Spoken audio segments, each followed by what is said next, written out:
ముందు వీడియోలో చెప్పాను కదా మిగిలిన చికెన్తో ఏం చేస్తున్నాను అని చెప్పి చికెన్ పకోడీ అయితే చేస్తున్నాను. కానీ మా హస్బెండ్కి అయితే తెలీదు.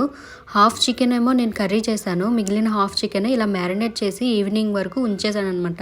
మా ఇద్దరం తింటున్నప్పుడు ఏంటి కేజీ చికెన్ ఇంత తక్కువగా ఇచ్చారు అని అంటే, ఇంతే కదా వస్తుంది కేజీ చికెన్ అనేసి అన్నారు మా హస్బెండ్. నేను ఇలా చేస్తున్నట్టు తెలియదు. శనగపిండి మధ్యాహ్నం కలపలేదు, సాయంత్రం కలిపాను. మధ్యాహ్నం నుంచి కలిపేసి ఉంచేస్తే ఇంకా ఫ్రై చేసినప్పుడు అయితే ఆయిల్ మొత్తం పీల్చేస్తుంది. ఇంకా ఈవినింగ్ లేవగానే ఆనియన్ పకోడీ వెయ్యాలి అని చెప్తే సరే వెయ్యు అని చెప్పి అన్నారనమాట. ఇంకా తను నార్మల్ గా పకోడీ వేస్తున్నాను అని అనుకున్నారు. కానీ నేను సడన్ గా తనకి చికెన్ పకోడీ తీసుకొని వెళ్ళి ఈ చికెన్ ఎక్కడొచ్చింది అని చెప్పి సర్ప్రైజింగ్ గా ఫీల్ అయ్యాడు అనమాట.